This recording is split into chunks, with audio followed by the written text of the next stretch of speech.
Good morning, everyone. Welcome to Empowered Survivors TV. I'm Rebecca Solwers, your host for today. Joining me, we have the wonderful Zena Shumbray. I hope I didn't say that wrong, but I'm sure Zena will go ahead. It's close enough. Let me know. Thank you, Zena. Zena is an amazing woman, and I am so grateful to have her today joining us and sharing her story. Zena is an author of Broken to Beautiful. She is a speaker as well as the founder of At the Arc Charity, a charity that is supporting survivors of child sexual abuse as well as those who have experienced domestic violence. Zena is also a counselor and has written Brave Little Bear, an amazing and beautiful book that is so delicate that it shares with children about being brave, about how to identify how they're feeling within their body. So I would love to welcome Zena into this space and to share her story of growing up to where she is today and everything she has experienced. So Zena, welcome. Thank you for having me. You're welcome. Thank you. So tell me, where are you? I hear your accent. I mean, I might have the Yep. accent really right. Where are you from? So I'm from Somerset, or a little town in England called Weston-super-Mare, which is like a little seaside town, a little bit like the Gold Coast where I live now. It's got sometimes sea, sometimes sand, sometimes mud. It's very different from the Gold Coast, to be honest with you. But it is a seaside town, and anybody who's from the UK probably know Weston-super-Mare as Weston-super-Mud because it's known for its mud instead of sand. So so that's where I'm from. Nice. Well, that's where I grew up. Yeah. And so now you live in the Gold Coast? Yeah. With your family? I do. I love it here. Yeah, beautiful. And so going back to where you're from and your childhood, so you're a survivor of child sexual abuse, is that correct? I am. Yes. All right. And are you happy to share when that happened and go from there? Yeah, absolutely. So for me, I grew up in a Christian home, and I had great great memories of growing up in a church environment. But some things that somebody actually messaged me a few weeks ago and said, is tickling abuse? And at first I was like, no, not at all. But then I realized that if it's unwanted touch, it actually is abuse. And when I was a kid and growing up, I remember he was my adopted father, my real father. We didn't have any connection at all with my real father for many years, till I was 35. I met him when I was 35. And all the ideas that I had of him was so completely wrong and upside down. But my adopted father, he'd adopted me when I was 4, and I was my real mother and adopted father. And he would tickle me. And even though I would say no, he would continue to tickle me, and he'd continue until I cried. Okay. And I hated being tickled, but he would keep doing it and keep doing it. He thought it was fun. I'm not sure what fun he thought he was having. I don't know. But what that did to me was it didn't teach me boundaries. It didn't teach me body consent. It didn't teach me any of these things. So when I was 13 and a family friend started touching me and doing things to me that I was uncomfortable with and I didn't want, I didn't know how to say no, because I did grow up in an environment where my family would say, if an adult says jump, you say how high. You do not question them. You do not do anything else. You respect them and you do what you're told. So I grew up in this kind of environment, and so it was quite, when this, we used to call him uncle, when this uncle would start doing things to me, I just accepted it. And then he would say things like, if you tell anybody, then you're going to split up your family. You're going to ruin the church. You're going to ruin the, and that's a lot of responsibility on a 13-year-old girl, you know. And he'd tease me in front of my parents and say things like, oh, well, if you're a few years older, I'd marry you, and things like that. And really, you know, they all laughed. They didn't understand the dynamics of what was going on. And he'd even kind of touch my bottom and things, or rub his hand up my leg when I was in front of my parents, you know. And they were so oblivious and so trustworthy that, or trusting, should I say, that they just did not notice what was actually going on behind the scenes. And so I thought that when he said, no one's going to believe me, I was going to ruin everything, you know, who would believe a dirty little girl anyway? I just kept quiet. I didn't tell a soul. A few years, within the next few years, as I was growing up, this opened kind of a Pandora's box for me. And I started seeing a older man who obviously abused me, because I was 13, 14, and he was 20 something. And it turns out that he was a pimp. And so he would farm me out to all these guys that, like, school children. I have no idea what they thought was really going on. I didn't look old. I looked like a school child. I looked like a 13-year-old. And yet this kept happening to me, you know, and I just complied, because that's what I've been taught. I had been taught to comply with what an adult would tell you to do. And so I continued to go on this route. And I was abused for the next 20 plus years, probably 22, 23 years, by different men, just continuing to think that they could have their own way with me, because all I did was comply. Even when I married at 19, I married a guy that I thought was a good guy. You don't fall in love with someone that's a bad guy and obviously bad and doing things to you. Now I see the red flags, as he was love bombing me. He was doing all the things that what you wouldn't expect an abuser to do. But at the time, I didn't see that. All I saw was he was fulfilling that need in me to be completely loved. I felt not good enough for my real father to love. My stepfather was a bit void of being able to give me as much as the love that I needed. He was there, but he wasn't always present. And then I was abused, and then I continued to be abused. And so I just learned that this is the way to go. And so when my husband started to abuse me, oh yeah, that's normal. That's normal behavior for any man to treat someone. And so 15 years later, this is very short, you can ask me questions, but 15 years later, through a very abusive relationship, I realized that, you know what, if it was a question I said to myself, if you don't leave this relationship, you're going to die.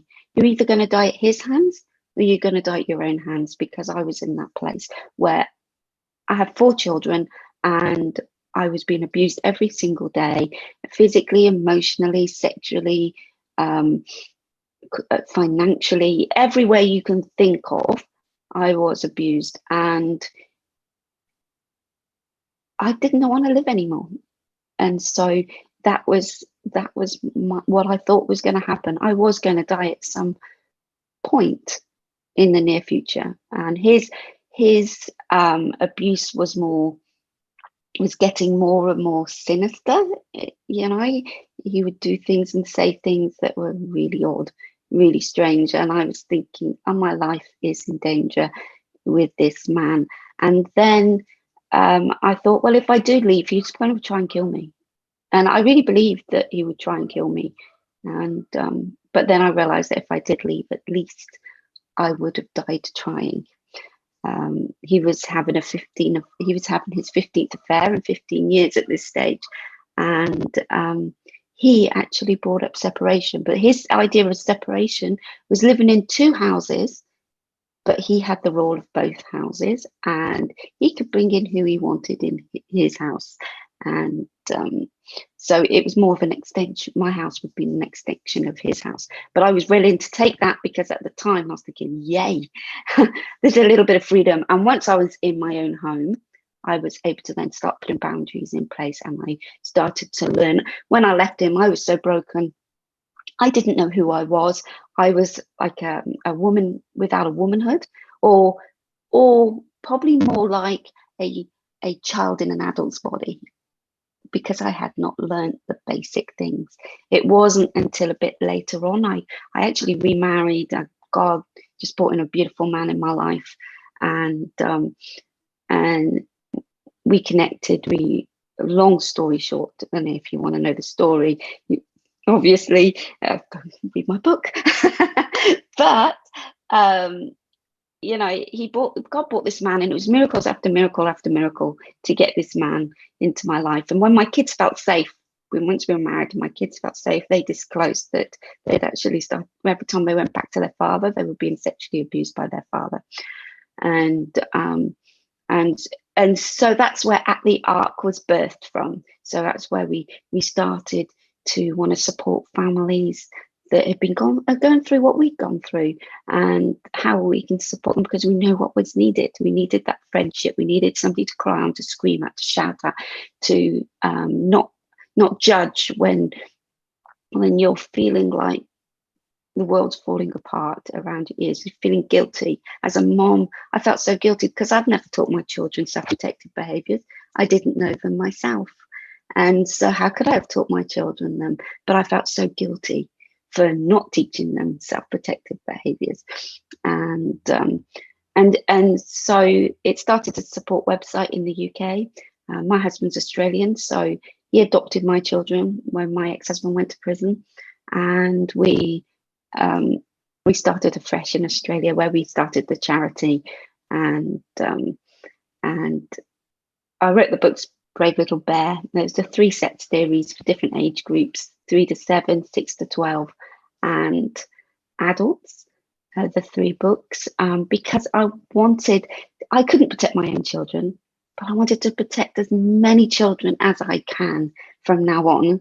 And my legacy is to be able to protect children even after I've gone, because I've got it down on paper, that we can do something different. We can change the statistics. We can do something different. We can teach our children different things, So that was a very quick synopsis of my story. No, oh my gosh, that is so amazing, Zina. Like obviously you and I have had a few, meetups or chatting, and had briefly met you previously, but to be able to hear your story and how you share it as well, and just everything that you have gone through. There's so many similarities obviously between the two of us, and obviously there are some things I was like, oh wow, I didn't realize, just about even with the going through that stage where being pimped out, and being able to not know. I've only just started talking about that. I've actually only just started talking about that. I've always said that I was abused by many different men, but I've never actually gone into that because, well, basically, actually, I never wanted to upset my mom. And my mom has actually died now, so I've been able to think, actually, I can actually share this part of my story. It's actually not in my book. I just didn't, I don't know. It's not something that I share, that I have done in the past, shared, but I am now starting to share that part of my story. And it is so important. A 13-year-old girl is a prostitute, it's not healthy. And obviously it's never healthy, whatever age you are. But, I never saw that as abuse for a long time. Yeah. I saw that as something that happened to me that was part of my life. I never saw that they were actually pedophiles. And that's what they were, but I never saw it like that. Yeah, no. And just to bring that awareness of, because going through that sexual abuse and not identifying boundaries, and we're not being taught how to keep safe and good relationships, and how to be aware of pedophiles, basically, those who are trying to prey on us. And That's especially right. like you said, with your family being oblivious to when you were being touched on the bum and being rubbed on the legs, but people would just laugh it off and just think nothing of it. And it's being aware, and obviously what that had brought you into is going and being, I guess, manipulated by that man who then pimped you out. And I can relate with that so much, where it's that low, for me, it was that low self-worth and that not thinking I deserved better. And it was just like, okay, I'm just here to be used, so I might as well. Yeah. And, Yeah. And that's just such a sad, it is really sad. And why it's really important that we share our story. So I really appreciate you sharing that part of your story and everything else. And you have come so far. And I think that, a question that I guess that I want to ask is, what is something that you would have told yourself back then when you were looking at, the woman you are, the lessons you learned, the guilt that, that you felt and everything? What would you have said to yourself to help you back then? No, good question. Probably that you're deeply loved and you're worth being looked after. You're worth being protected. Having that value on yourself is really, really important. And I never had a value on myself. And also, I think I would say, you could do this. You could do life. You're good. You can do these things. My mom was quite a controlling woman. So I went from a controlling woman to being abused and then into a controlling marriage. And so I never really learned how to be me. I didn't know what I liked. I didn't know what, even clothes, my ex-husband would choose the clothes that I wore. I didn't know what I liked. I So didn't know what foods I liked. He knew what he liked, and that's what we ate. Yes. And anything beyond that was very hard for me to. And I love trying new foods. I love trying new things. I think it's exciting, and I think I'd probably eat anything once, maybe. Mostly. There might be a few things, exceptions to that rule. I'm not sure about a witchery grub or something like that. But on the whole, I think I would try anything once now, because I never had the opportunity to, and I love it. I love that opportunity to find out, actually, do I like this? I can make that decision myself. Yes. Exactly. And would you say that then where you're at now is at a place where you feel, is the word freedom, is the word peace? What is the word that you would put there of where you are now? The one word? Yes. Oh my God. I know, right? It's like the restored. Word. Yeah, probably restored. I think it's probably my big word. Yeah. That's beautiful. Or whole. Restored or whole, one of those two. Restored and made whole. Yeah. That's beautiful, because it is, and that brings hope, doesn't it? It brings hope to know that there is healing, there is hope, there is possibility, that we are possible and able to. That is amazing. So with the guilt, Zena, I wanted to address that one and just point on that one. With that guilt, how did you work through that guilt on yourself, especially with, we can see that, because of the cause of child sexual abuse and our low self-worth and not being able to identify boundaries and good relationships, and, as you said, self-protective behaviors and not being able to identify that with your children, that generational cycle was there. And so now your children have healed and they're getting support with that. How did you work through that? My children are all adults now. My children are all adults. My youngest is 24. My eldest of my four. So my husband's got three and I've got four. I don't believe in stepchildren, so they're all our children. Yes. So the oldest, the ones I gave birth to, is 28, coming up to 29. So, you know, they're all adults now and they've all Yes. got their own lives, and they're amazing, amazing young people. They've forgiven their father. It's to see and have the conversations with them. Would they want to be in relationship with them, with him? No, they don't. They wouldn't want to protect. They'd want to protect their children from him, because they've learned now that that's how important self-protective behaviors are. Yeah. But the guilt that I felt was all encompassing, and it was like I had to punish myself sometimes. You know, I felt like, yeah, I never self-harmed, but that kind of feeling where I had to punish myself and couldn't enjoy things the way that I was supposed to enjoy them, because how could I? I've done this awful thing, you know, or I hadn't done the important thing as a mother. I felt like I failed as a mom. My children, I always thought I was a really good mom, and then I felt like I wasn't.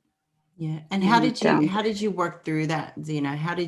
What support did you have supports around you, and how did you within yourself do that as well? I think a lot of it was my husband.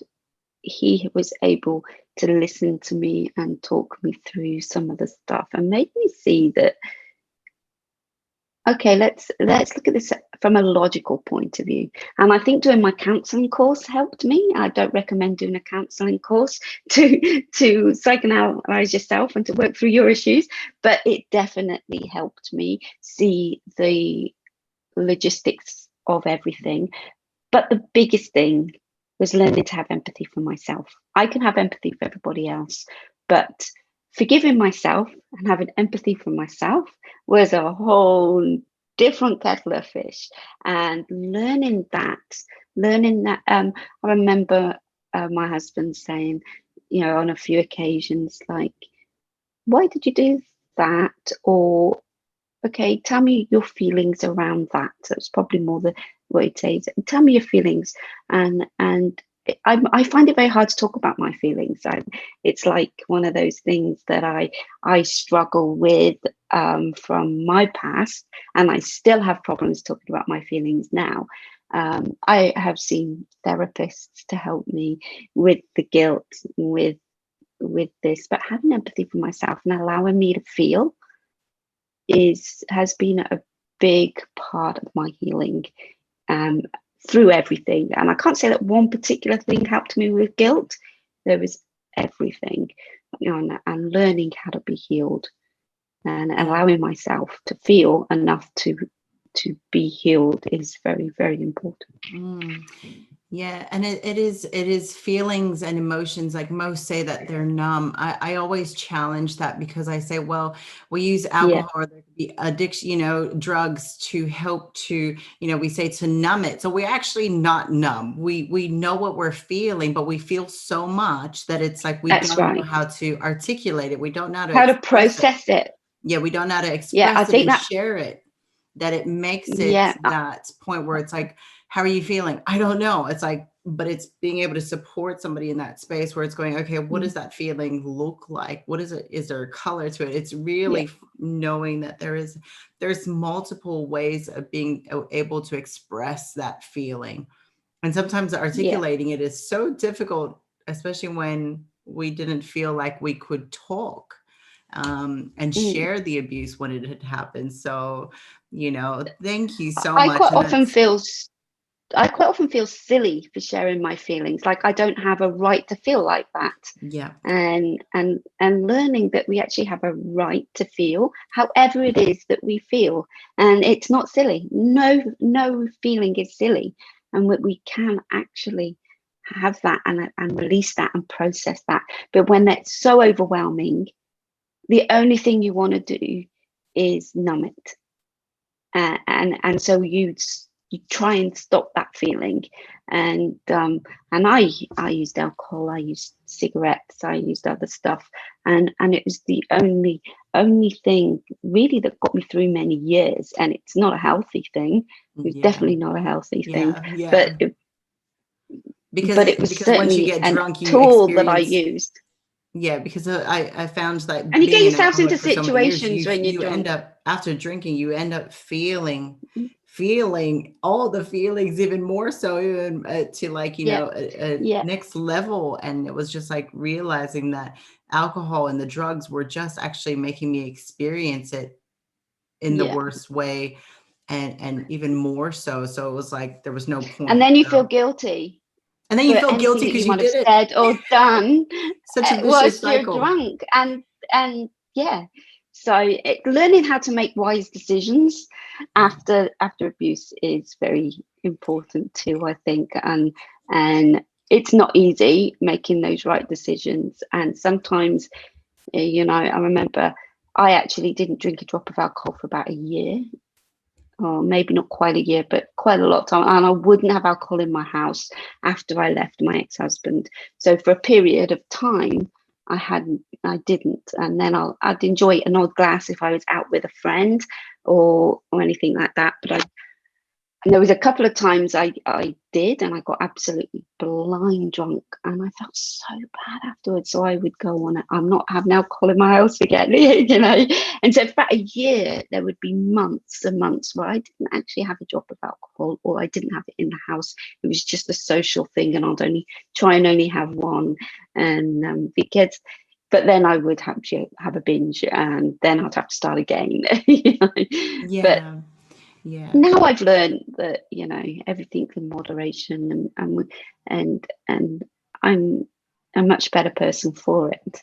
Yeah, absolutely. Yeah. You absolutely are. I'm just thinking of everything that you're doing now. And I love how you said that with empathy and forgiving self, going back to that, that is really important. And so with that empathy and forgiving self, what are some things, have you got some tips that you can share with the viewers about self-care? Like, what are some things that you do, because you're supporting others, you're running a charity, you're going out and you're speaking, you're doing so much, you're being a wife, a mother, and a counselor, literally, right? So how are you caring for self, and when do you know that you need to kick that into gear even more so?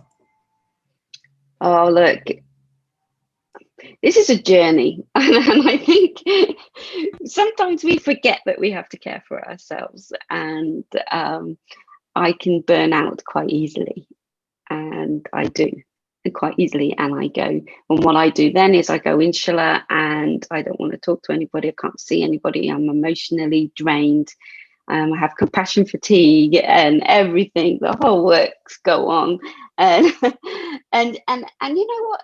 I still do that sometimes. In fact, a few months ago, I was like it. A few things happened, and I just spiraled, and but what gets you out of that? And you have to first of all recognize it. You have to recognize where you're at. You have to see your circumstances for what they really are, and not be oblivious to them and try and numb them. So it's sitting with that pain and sitting with what's going on around you and saying, okay, what is it that I'm feeling? Why am I feeling that? Okay, how bad is that from 1 to 10? How bad is that feeling for me right now? And it's actually talking to yourself as if, okay, come on, what can you see in this? What is there any good in this? No, you can't see any good in this. That's fine. That's okay. You don't have to see any good in this. Can you see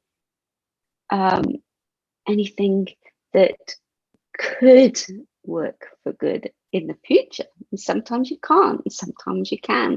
And it's that kind of self-talk. I write down things. That's really good. Journaling is really good. Writing down those feelings.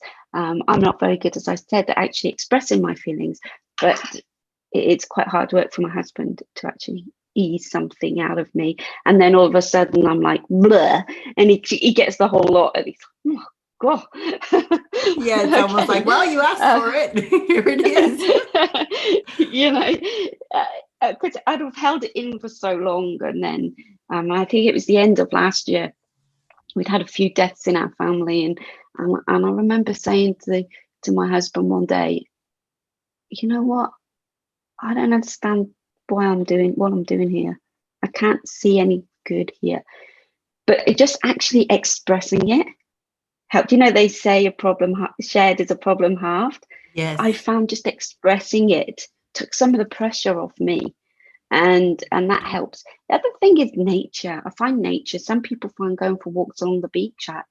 Some people going through the forest or through the woods or just in nature, in the hills, in the mountains, whatever rocks your boat.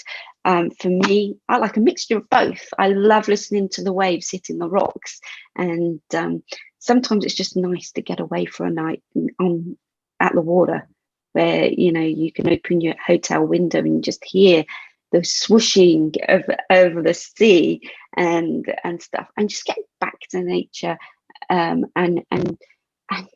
just spending time with yourself, and maybe with your husband, if that's your, mine is my rock, and so when I'm on my own, I want to be on my own with him, and quite often I'm able to really express myself to him. Not everyone's got that kind of relationship where they can do that.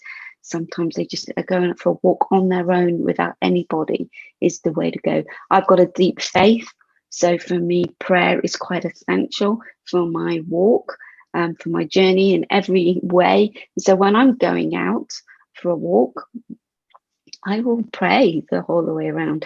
Other people will want to connect in other ways with nature, but that's the way I connect with nature.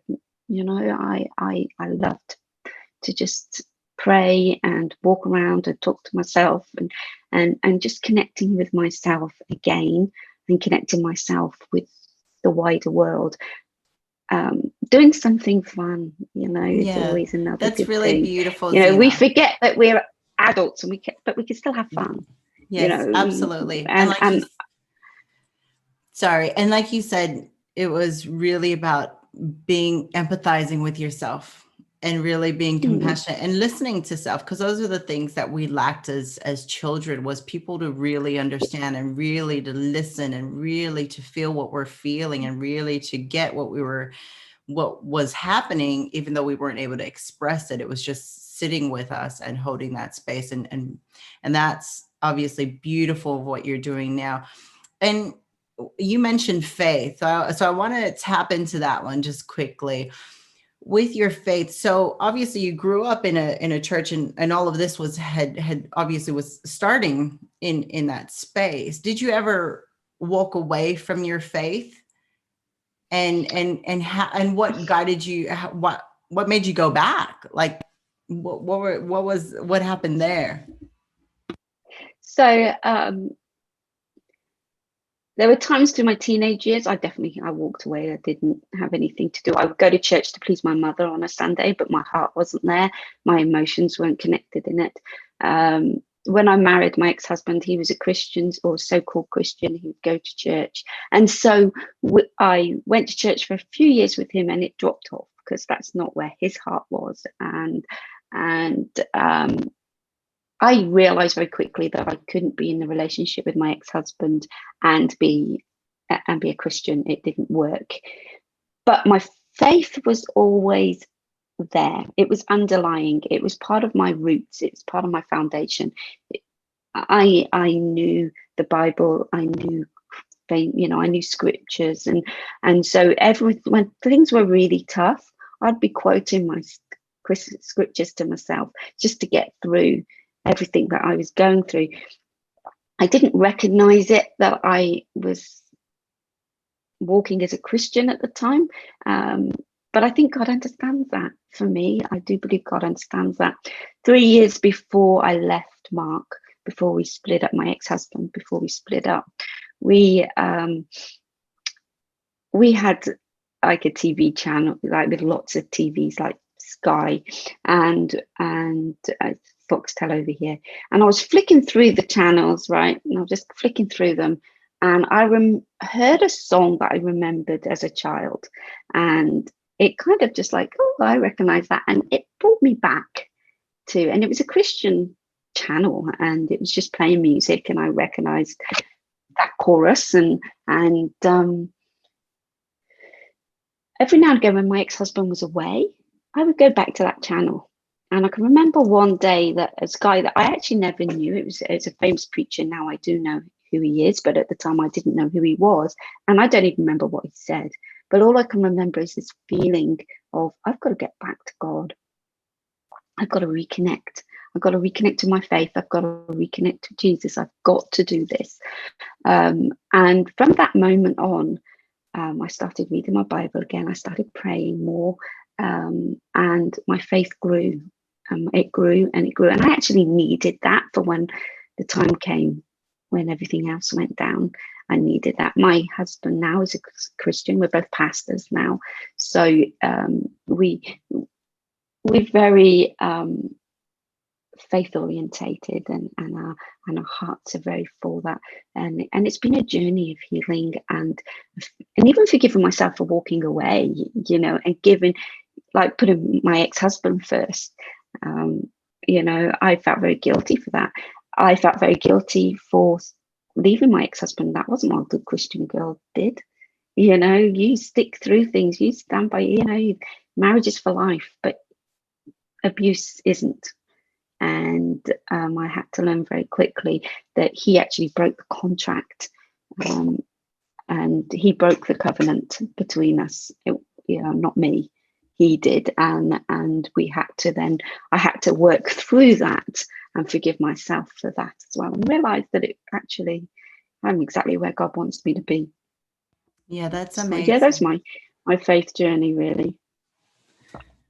That's really amazing, Zena. And, you know, I think that, is there a message that you would share with someone out there who has turned away and who has, you know, who may need that message that's particularly for them about, you know, where they feel like they're so condemned or that they're afraid to even, you know, what would you share from that viewpoint of someone who has been casted out, even whether it's by themselves or by others, and they're wanting to pursue and, I guess, lean into the idea of allowing themselves to trust in the creator, you know, or whatever they want to see him as? What would you share with them on that? I think everybody's journey is different, and how I would respond would be in their circumstance. But, you know, for someone who has walked away, coming back and understanding that grace of God all over again is an experience that is really quite mind-blowing if you think about it. And I ended up having to surrender, and we don't like that word surrender. No, we don't want to play control. We don't want that. No, we not like after what the we've control been that we have. Be in control. Exactly. But God actually wants us to surrender to him and trust in him, and what, you know, he is sovereign. And something that I've learned, and I think it's really important to learn, is that whatever we've done, whatever it is we've done, and whatever we've been put through, because, you know, when we have to forgive ourselves, one of the big things I've learned, there's a verse in Psalms, and it says that he took our sins from the east and the west. And sins is such got, you know, this context to it that people say, oh, I don't sin, I'm a good person, or that. Sinning, the word sin just says missing the mark. That's what it means, missing the mark. And we've all missed the mark. None of us are perfect. We've all done it.